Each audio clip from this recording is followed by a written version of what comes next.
તમને સ્પર્શતા તમામ સમાચારોની છે અમને ફિકર અને એટલે જ હું આપના માટે લઈને આવ્યો છું પ્રાઇમ 9 વિથ જીગર. પ્રાઇમ 9માં આજે અમે બોગસ ડોક્ટર્સની કરીશું વાત, જેઓ લોકોના જીવની સાથે જોખમી રમત રમી રહ્યા છે.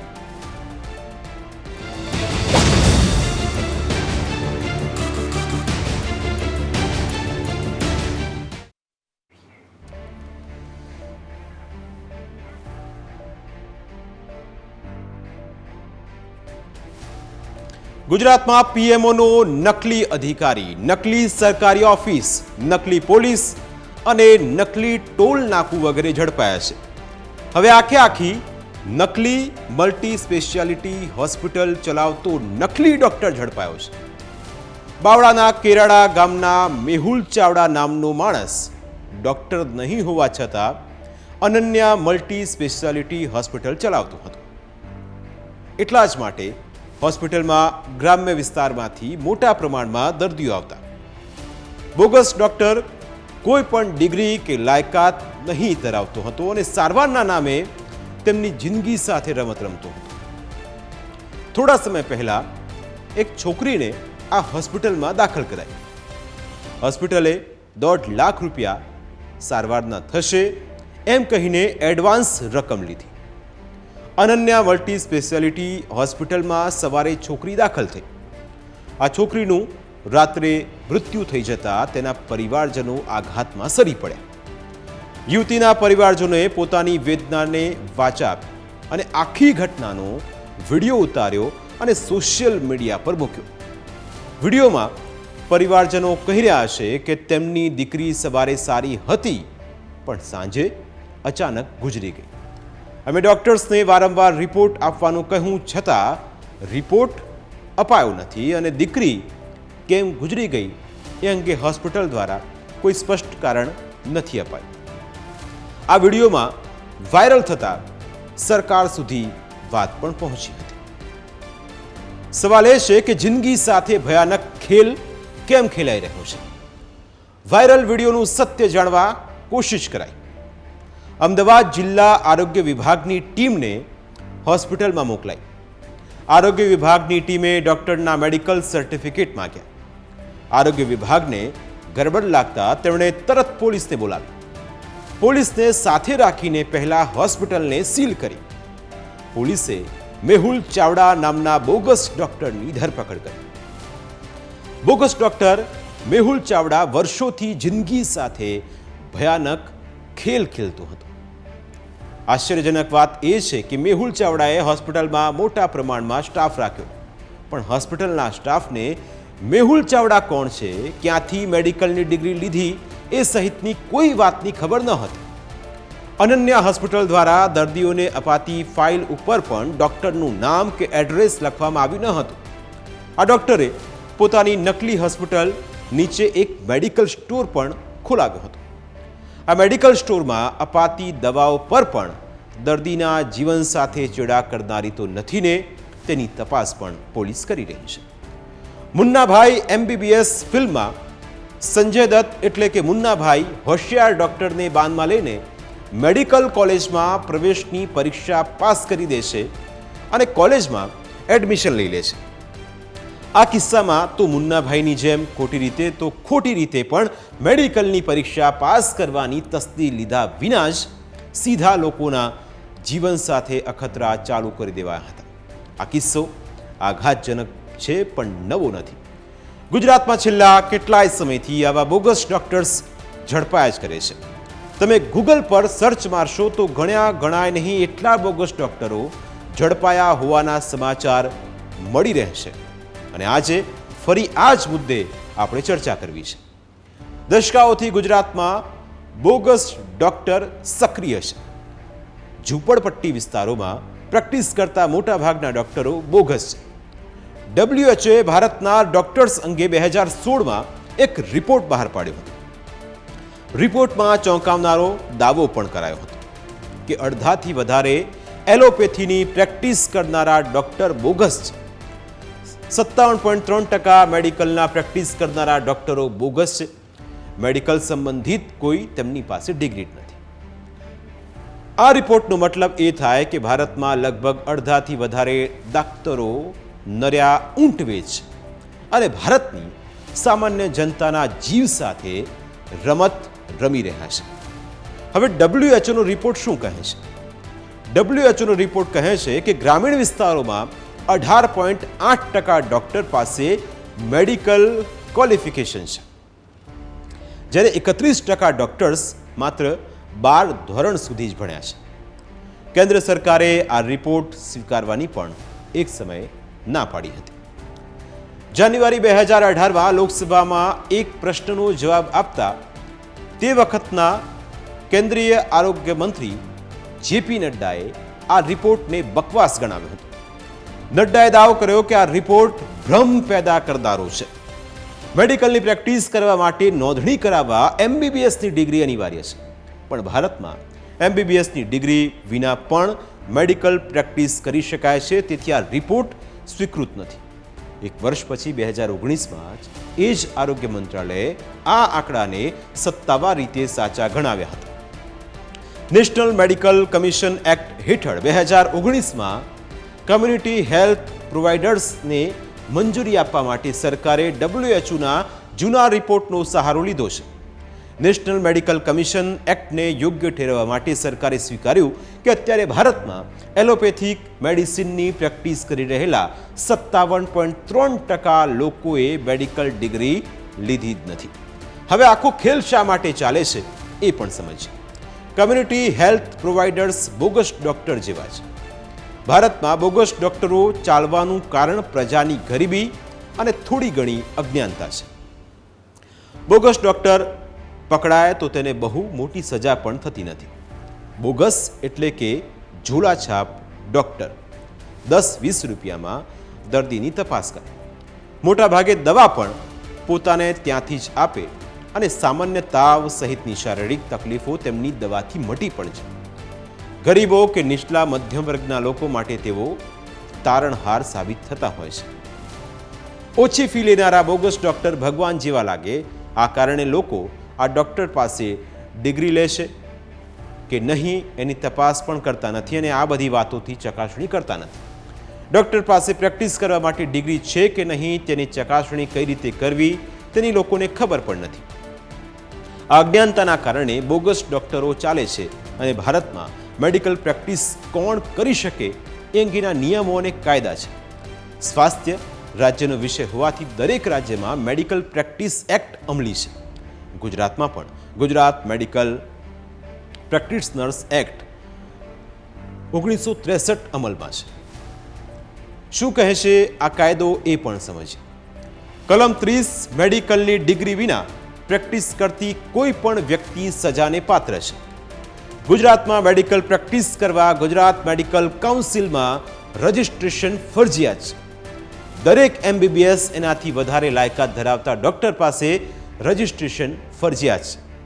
રજિસ્ટ્રેશન સર્ટિફિકેટ પોતાના ક્લિનિક કે દવાખાનામાં લગાવવું પણ ફરજિયાત છે. કોઈ પણ દર્દી આ રજિસ્ટ્રેશન નંબર કે ડોક્ટરની વિગતથી ક્રોસ ચેક કરી શકે. ગુજરાત મેડિકલ કાઉન્સિલની વેબસાઇટ પર જઈને ડિગ્રીની ચોકસાઈ કરી શકે છે. ડોક્ટર યોગ્ય લાયકાત ધરાવે છે કે નહીં એ ખબર પણ અહીં પડી જશે. બોગસ ડોક્ટરોને રોકવા માટે બીજો પણ નિયમ છે. તમામ ડોક્ટર્સ માટે નેશનલ મેડિકલ કમિશનમાં રજિસ્ટ્રેશન પણ ખૂબ જરૂરી છે. ભારતમાં મેડિકલની પ્રેક્ટિસ માટે ethics and medical registration board દ્વારા ભારતમાં મેડિકલ પ્રેક્ટિસ માટે યુનિક આઈડેન્ટિફિકેશન નંબર આપવામાં આવે છે. સરકારના નોટિફિકેશન પ્રમાણે નેશનલ મેડિકલ રજિસ્ટરમાં સતત ડેટા અપડેટ કરાય છે અને લોકો NMCની વેબસાઇટ પર આ ડેટા જોઈ પણ શકે છે. હવે તેમાં કઈ વિગતો સામેલ કરાય છે એ પણ સમજો. NMCની વેબસાઇટ પર મેડિકલ પ્રેક્ટિસ કરતા ડોક્ટરની વિગતો એડ કરાય છે.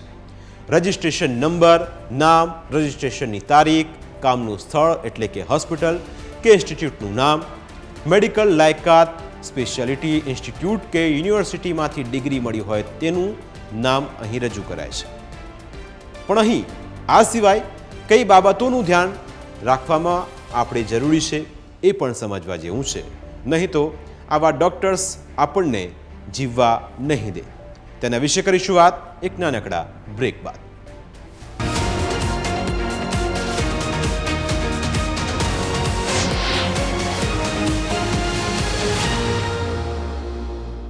નેશનલ મેડિકલ કમિશન એટલે કે 2019 હેઠળ મેડિકલની પ્રાથમિક ડિગ્રી મેળવનાર તેમજ એક્ટની કલમ 15 હેઠળ લેવાયેલી નેશનલ એક્ઝિટ ટેસ્ટ પાસ કરનાર તમામ વ્યક્તિ NMRમાં નોંધણી કરાવી શકે છે. તેથી યોગ્ય લાયકાત ધરાવનારા બધા ડોક્ટરોની વિગતો NMCની વેબસાઇટ પર મળી જશે.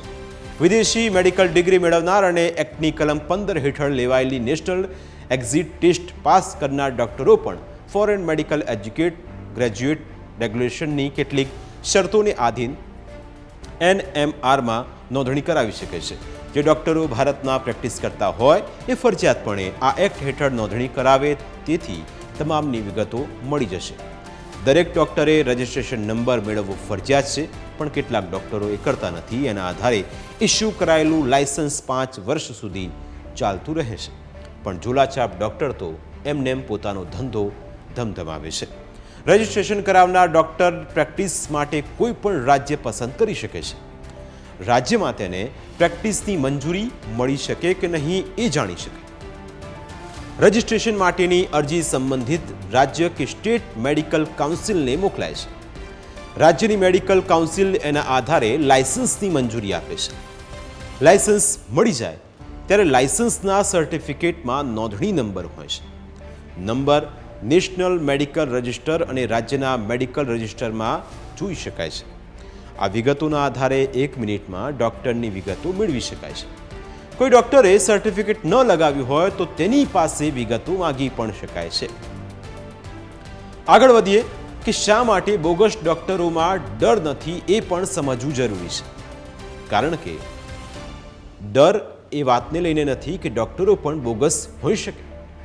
બોગસ ડોક્ટર વિશે આરોગ્ય વિભાગ કે પોલીસને જાણ કરવી હિતાવહ છે. આવા બોગસ ડોક્ટરને બહુ સજા થતી નથી.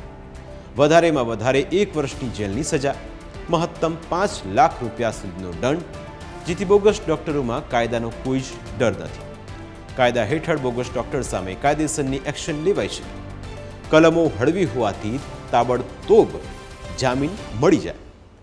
જામીન પર છૂટીને બહાર આવ્યા પછી ફરી બીજે ધંધો શરૂ કરી દેશે. એટલા તેમના ધંધામાં કદી અડચણ આવતી નથી. સૈદ્ધાંતિક રીતે બીમાર માણસને ખોટી દવા કે ખોટી સારવાર આપવી એ તેની હત્યાનો પ્રયાસ કરવા સમાન છે. આ સંજોગોમાં તેમની સામે ખૂનના પ્રયાસનો કેસ થવો જોઈએ, પણ ભારતમાં હજુ બોગસ ડોક્ટરને આકરી સજા કરવાની જરૂરી જોગવાઈ કરતા કાયદા ઘડાયા નથી. તેથી તેમનો ધંધો ધમધોકાર ચાલે છે.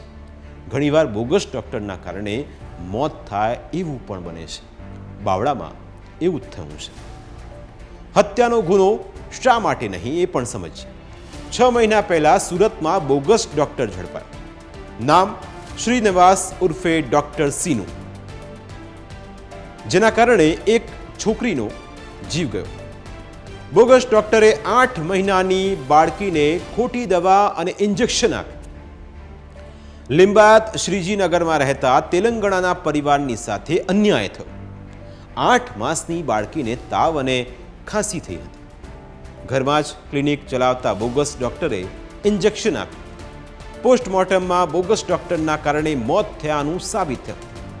સીનું લક્ષ્મીનારાયણની ધરપકડ કરાઈ હતી, પણ પછી કશું જ ના થયું. કેસમાં હત્યાનો ગુનો લગાવવાની જરૂર હતી, જેથી એક દાખલો બેસી શકો. બોગસ ડોક્ટરો મોટા ભાગે બિનશહેરી વિસ્તારોમાં પોતાનો ધંધો જમાવે છે.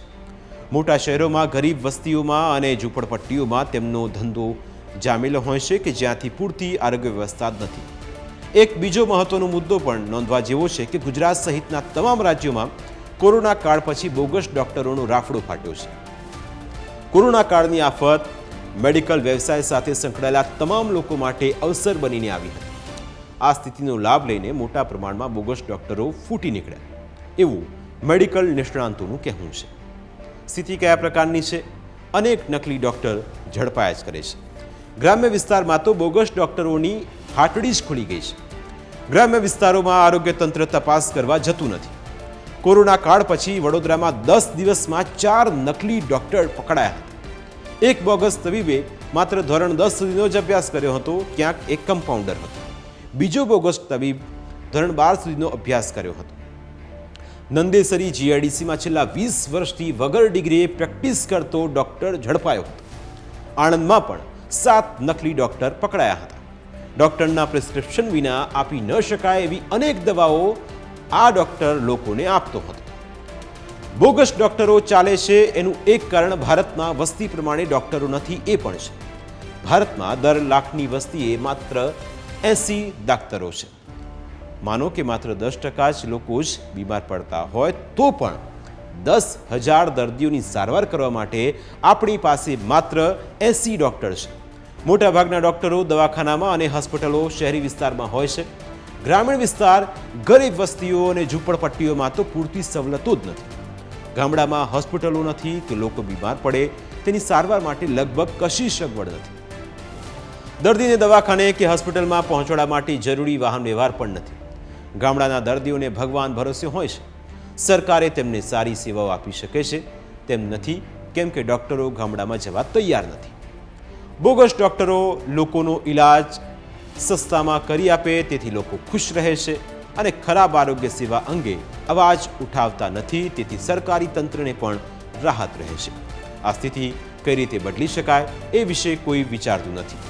ગરીબ પ્રજા બોગસ ડોક્ટરના સહારે જીવે છે અને તેમના કારણે મરે પણ છે.